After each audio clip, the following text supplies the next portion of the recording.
Shalom, shalom, bien-aimés. Rhapsodie des réalités du lundi 7 juillet 2025. Notre thème d'aujourd'hui est sur l'unité de la foi. Alléluia. Notre verset d'ouverture est tiré du livre de Éphésiens, chapitre 4, verset 13. Jusqu'à ce que nous soyons tous parvenus à l'unité de la foi et de la connaissance du Fils de Dieu, à l'état d'homme fait, à la mesure de la stature parfaite de Christ. Gloire à Dieu. Parce que Christ développe. Il y a un niveau de maturité que l'Église de Jésus-Christ partout dans le monde est censée atteindre avant l'enlèvement de l'Église. Cela ne veut pas dire que chaque individu deviendra mature du jour au lendemain, car nous continuons à gagner des âmes. Il y aura donc des chrétiens bébés et cela prendra du temps pour les former et les élever dans la parole. Mais le peuple de Dieu est en train de grandir, devenant plus conscient et plus uni dans la foi. Cela continuera jusqu'à ce qu'il y ait l'unité dans l'esprit. Ce qui unit le peuple de Dieu de cette manière, c'est la connaissance de la parole et le ministère du Saint-Esprit. Gloire à Dieu. Ce que nous dit le verset d'ouverture n'est pas quelque chose qui sera accompli au ciel, mais ici sur terre. Remarquez qu'il est dit, jusqu'à ce que nous soyons tous parvenus, pas seulement certains d'entre nous, mais toute l'Église avançant dans l'unité.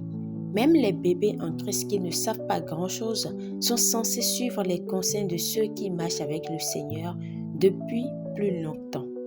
C'est pourquoi Paul pouvait dire avec confiance, « Soyez mes imitateurs comme je le suis moi-même de Christ. » 1 Corinthiens 11, verset 1. Il a dit, « Imitez-moi » parce qu'il suivait le Maître. C'est comme vivre dans une ville où le niveau d'éducation est élevé. Même si quelqu'un n'est jamais allé à l'école, il ou elle serait tout aussi cultivé en étant simplement dans cet environnement.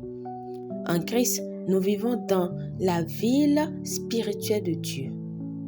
Mais vous vous êtes approchés de la montagne du Seigneur, de la cité du Dieu vivant, la Jérusalem céleste, des myriades qui forment le cœur des anges.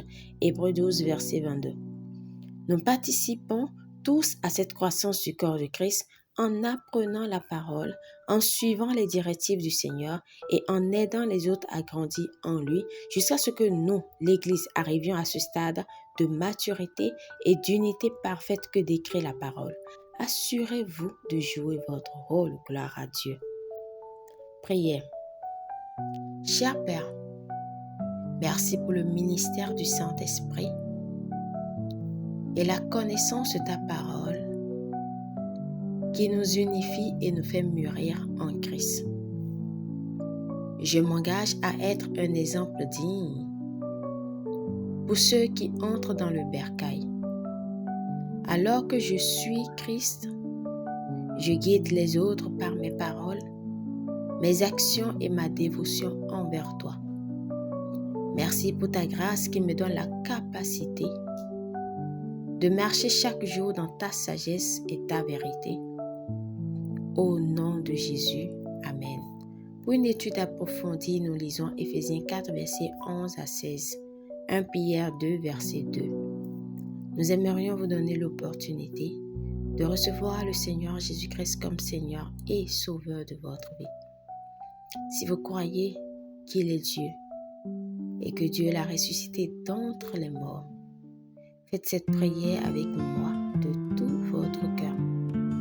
Ô Seigneur Dieu, je crois de tout mon cœur en Jésus-Christ, Fils du Dieu vivant.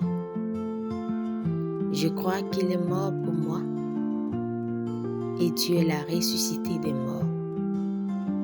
Je crois qu'il est vivant aujourd'hui. Je confesse de ma bouche que Jésus-Christ est le Seigneur de ma vie. À partir d'aujourd'hui, par lui et en son nom, j'ai la vie éternelle. Je suis né de nouveau. Merci Seigneur d'avoir sauvé mon âme. Je suis désormais un enfant de Dieu. Alléluia. Vous pouvez lire Romains 10, versets 9 à 10. Félicitations si vous avez fait cette prière. Vous êtes désormais un enfant de Dieu. Gloire à Dieu. Alléluia.